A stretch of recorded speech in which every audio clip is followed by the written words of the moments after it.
Hi everyone. I just wanted to make a video wishing you a happy new year, buon anno. And if you're, thinking that I'm crazy right now, you're probably justified because I have been now over 2 weeks in quarantine here in Italy. But actually, I am justified in wishing you a happy new year, at least here in Florence, because today is Capodanno Fiorentino, or Florentine New Year, the 25th of March. And actually, up until 1750, this was the first day of the new year in the Florentine calendar. So, you're probably wondering why the 25th of March and exactly how did the Florentines move from celebrating the new year on the 25th of March to celebrating the new year on the 1st of January, as we all do today. And I just thought I would take a moment to make a video kind of explaining that and also to entertain myself because, again, I've been in quarantine for over 2 weeks. Anyway, the origins of this 25th of March celebration for the new year in Florence probably date their roots back to the ancient Roman period. And in fact, the Florentines were not the only community in medieval Europe to celebrate the new year in spring. And again, this probably has these ancient Roman origins, which if you've ever been to Italy, and certainly if you've ever taken a tour in Italy, you probably have heard a lot about how most of the cultural traditions in Italy at some point have some kind of connection to Rome. And in fact, we know that the Romans, in the old Roman calendar, in the calendar that was used throughout most of the Roman Republic, did celebrate the start of the new year around mid-March. And actually, this is something that you see in a lot of ancient societies, not just in ancient Rome. For kind of obvious reasons, right? You would think that spring would be a logical time for the start of the new year because, of course, it's a time where you see a lot of rebirth in nature, the return of birds, the return of the flowering of plants, the reproduction of animals, right? And also, this is, of course, around the time of year when the days start getting longer and the nights start getting shorter. So it's especially around what we call the vernal equinox, which is, of course, also traditionally seen as the start of spring. So, it makes sense these ancient societies, which were very tied to nature, it makes sense that they would really see the start of their year around now, really. And in fact, that was, of course, the case with ancient Rome, as I mentioned. Now, gradually, actually by about 153 BC, the Romans did seem to kind of stop celebrating the new year in the spring and move to celebrating the new year on the 1st of January. And the reason for this was that the consuls of the Roman Republic would be elected on the 1st of January. And the consuls were two of the most important political offices that you could hold in Rome. There would be two of them elected every year. And gradually, Roman historians started to date their years based on which consuls were in office. So it seemed like a logical start of the year at that point to just date the year from when the consuls were elected. And in fact, this was made official by Julius Caesar in 45 BC. And Julius Caesar instituted what is called the Julian calendar that year. And this would be the basis eventually for the calendar that we still used today, although it did undergo some important modifications in the late Renaissance, which we'll be talking about. But that is kind of the origins of the 1st of January date of the new year. And in fact, that was the date that was used as the starting point for the new year up through the rest of the Roman Empire, basically. So up until the Roman Empire collapsed in the late 5th century AD. And after the collapse of the Roman Empire, with the dissolution of that central government that had ruled over Italy and most of Europe, now decentralized communities of medieval Europe, the city-states and kingdoms that are kind of emerged from the ashes of the Roman Empire, the people within those communities no longer saw the 1st of January as kind of a logical start date to the year. They'd lost that connection with those kind of Roman institutions in that sense. And so many communities in Europe returned to celebrating the new year in the spring for all the same reasons that we discussed earlier with those pagan societies, but now also with the added consideration that this was around the time of Easter, which of course is one of the most important festivities in the Christian calendar. And in fact, 25th of March was an especially popular date for these New Year celebrations. And of course, that's the date that was adopted here in Florence. And that's because of another very important holiday in the Catholic calendar.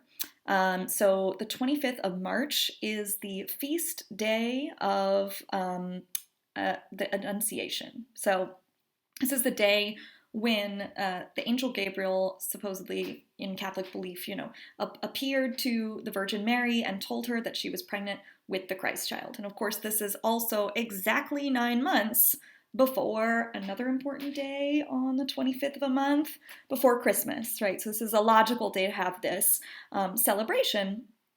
And of course, it coincides, it's very close to when the vernal equinox occurs, when the days start to get longer. So it's kind of the perfect start date for a new year in this very medieval, very Christian society. So the Florentines started to celebrate this as their new year throughout the Middle Ages, throughout most of the Renaissance. And again, they were not alone in this. Actually, up until 1752, the 25th of March was also celebrated as the start of the new year in the British Empire, including the colonies of the British Empire, so including the American colonies of the British Empire, which is a fact that I found out while kind of studying for this video, and I found very interesting. So you probably didn't know that for a little bit of the Americas, the 25th of March was also the new year there for a time. But things had already started to change in Europe already in the late Renaissance. So already by the Middle Ages, actually, we know that scholars and historians had begun to notice an error in the Julian calendar, in the old Roman calendar that had been established by Julius Caesar and was still being used. People had started to celebrate the New Year in the spring, but they were still using the months of that was established under the Roman Empire, under the Julian calendar. However, the Romans, in establishing that Julian calendar, had made a slight miscalculation. So they calculated fairly accurately that the number of days in a solar year, so the amount of time it takes the Earth to go around the sun, is around 365 days and a quarter day. However, they slightly overestimated that. So it's actually a little bit less than that. They were off just by a few minutes, and in the short term, that's actually not really a big deal. But over the centuries, this kind of miscalculation accumulates, of course. And by the Middle Ages, the calendar was sort of off by several days. And what I mean by that is that the months were gradually starting to occur at different times in the year that didn't really match up with the seasons in which they were supposed to occur, at least traditionally. And this is kind of a big deal for holidays, especially for Christian holidays, and especially for the holiday of Easter. So Easter is generally, it's kind of it's calculated by lunar cycles, so it's a little bit complicated, but it's generally supposed to take place sort of near the vernal equinox, at least not too far away from it. And of course, the vernal equinox, this moment when the days start to get longer and the nights start to get shorter, has these important theological connotations, right? It's the return of light. It's, the light conquering over the darkness, with all of its connotations of resurrection and rebirth. But under the Julian calendar, because of this error that the Romans had made, by the late Renaissance, the Easter was actually happening way later than the vernal equinox. So it wasn't so closely tied to the vernal equinox anymore, and that had started to kind of bother people because the church really wanted to keep these festivals, especially close to the original dates that they were celebrated in the early church, or at least close to the original times of year that they were celebrated, let's say. So finally, Pope Gregory XIII in 1582 tasked his astronomers with, correcting this error, and he instituted what is called the Gregorian calendar. And the Gregorian calendar, with minor improvements, is the calendar that we actually still use today. It kind of made a few connections having to do with the occurrences of leap years, when they occur, when they don't occur. I'm not going to go into that in too much detail here because there are people who can explain it a lot better than me because I'm an art historian. I like to look at the pretty pictures. I'm not very good on the math science side. However, the point is that this calendar was sort of corrected, and shortly after the Gregorian calendar was instituted, most of Catholic Europe followed suit and adopted that calendar. But Florence did not. Florence remained very stubbornly attached to their 25th of March New Year's date. And that's, if you think about it, it's kind of surprising if you know anything about Florentine history and the Florentines, because they're very rational people. I mean, this is the birthplace of the Renaissance, right? In this time where people believe in the power of human reason. This is a place where, Galileo Galilei lived and did a lot of his important work for the Medici. And in fact, one of the astronomers who helped institute the Gregorian calendar, his name was Ignazio Danti. He was a Dominican friar who had actually lived many years in Florence and actually worked for the Duke of Florence, Cosimo I de' Medici, quite closely. And so the idea that the Florentines wouldn't embrace the Gregorian calendar is actually kind of surprising at first glance. However, there are some very strong reasons why the Florentines decided to keep this 25th of March date and continued to celebrate that as the new year up until the 18th century. And the reason for this, well, there are kind of two, let's say, main reasons for this. There's a religious reason for this, first and foremost. And this reason is that the Florentines are especially devoted to the Virgin Mary. In fact, if you have been to Florence, you have undoubtedly gone to see the Duomo, Florence's magnificent cathedral. And the Duomo, the Florence Cathedral, is dedicated to Mary. It's entitled Santa Maria del Fiore, dedicated to Mary of the Flower. So that alone tells you how important the Virgin is in this city. So they wanted, the Florentines wanted to keep the 25th of March, this feast of the Annunciation, a feast day that's very important to the Virgin. They wanted to keep this as their new year. The other major reason why the 25th of March continued to be the Florentine New Year is kind of for symbolic motives. And this symbolism comes from this close tie that Florence has to the springtime. And in fact, Florence is seen as this kind of spring city with all of its ties to rebirth, partially because, of course, it is the birthplace of the Renaissance, but these ties to spring actually go further back than this. So when Florence was founded, it was actually founded as a Roman city. It was founded and called, in Latin, Florentia. So Florentia means kind of flourishing city. And this was, a name that was given to the city probably in hopes that it would become this very prosperous town, which that kind of did work out. It did end up being one of the most vibrant and prosperous places in Europe, at least throughout the Middle Ages. However, over time, that Latin word, Florentia, it kind of warped into a more Italian name for the city. It became slowly Fiorenza. Okay, so, obviously the Latin spoken by the Romans, it slowly absorbed influences from non-Romans, the so-called barbarians who entered Italy after the fall of the Roman Empire.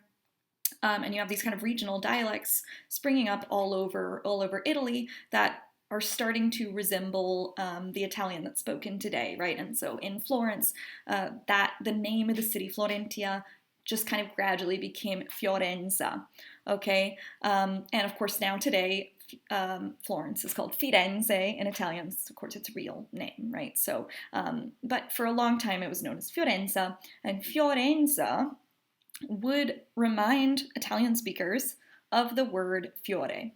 Fiore means flower in Italian. And so Florence kind of became this name that sounded like it was the city of flowers, if you will. In fact, that's why the cathedral, the Duomo, is dedicated to Santa Maria del Fiore, Santa Maria of the flower, right? So it's kind of the Mary as the protector of the flower being Florence in this case.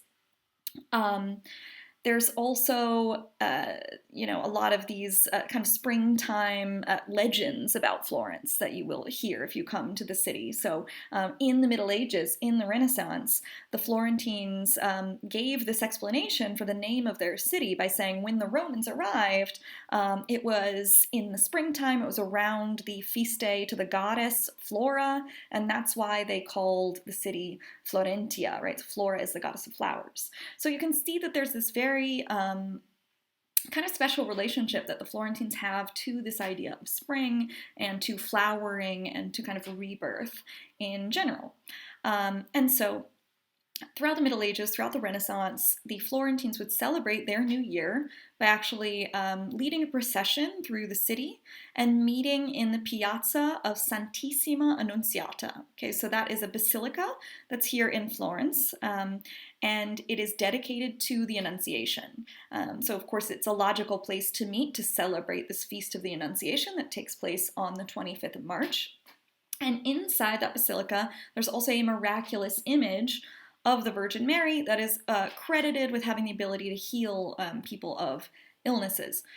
So traditionally, the Florentines would lead this procession. They would end the procession in the piazza, and dignitaries from the Florentine government would enter the basilica and present that image of the Virgin Mary with white lilies. So these lilies are a symbol of the Virgin, but they're also kind of recall the symbol of Florence itself. So if you come to Florence, you will see the giglio, which is the red stylized flower of Florence. So you have this very sort of special occasion, very linked to Florentine identity, that was celebrated on the 25th of March. Now, in 1750, Florence was led by the Grand Duke of Tuscany at the time, Francis Stephen. He was of the Lorraine, so he was actually an Austrian ruler, and he was a very Enlightenment ruler, very involved with the scientific advances of his age. And so he decided, Florence really needs to join what was then most of Europe and celebrate the New Year on the 1st of January. So he institutes that officially. But the Florentines did continue to celebrate Capodanno Fiorentino, Florentine New Year. And actually still today, there is a procession of people who dress in Renaissance, kind of traditional Florentine garb, parade through the city and still present that image with the white lilies, typically. Probably not going to happen this year, considering the situation that we're in with the virus.